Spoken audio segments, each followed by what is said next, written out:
basically what I did. So this is called I Housed a Little Black Boy.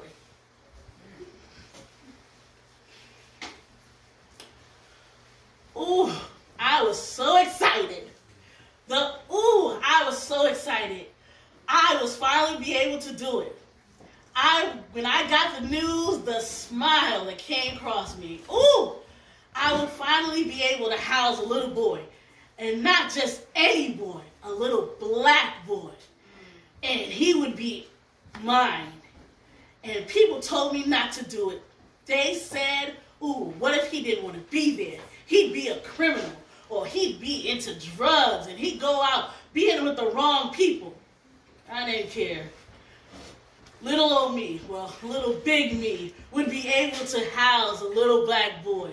And he'd stay with me, and I'd love him. And when he came to me with his perfect brown skin and his perfect big brown eyes and his curly brown hair, I knew that this would be a perfect fit, because he'd have love, he'd have comfort, he'd have shelter, and he would be housed by me. As he grew up, crawled, took his first steps, his first words, all with me.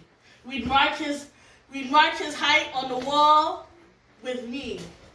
I was housing this little black boy who, when he was in school, he was so bright.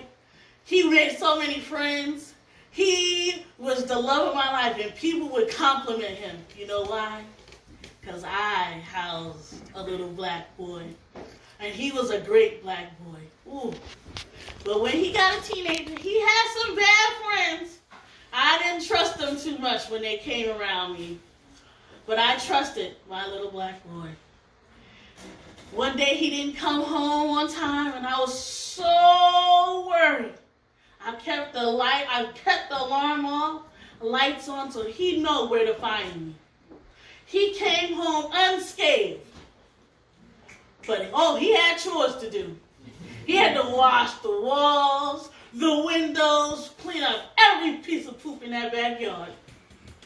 But I was happy because my little black boy was safe, sound.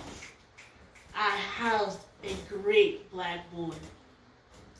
One day he turned to me and said that he didn't want to stay with me. He needed to go to college, far, some scholarship.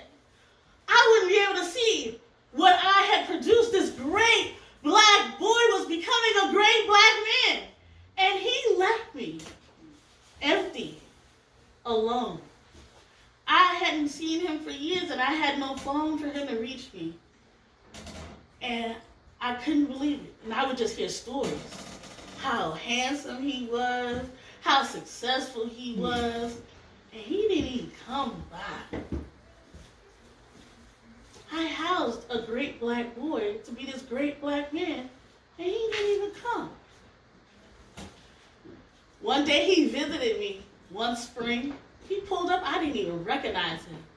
Because he was a beautiful black man by then. He had the same perfect brown skin, the big bright brown eyes, and curly brown hair. And he had a beautiful black woman next to him. Woo! Hips and that could kill. And she was holding a little black baby. And he turned to them and said, "This is the house that I grew up in. This is the foster house that I grew up in. And this is the house I'm going to raise you in, baby girl." Oh, I housed a little black boy that turned into a great black man. And now I get to house a little black baby girl. Amen.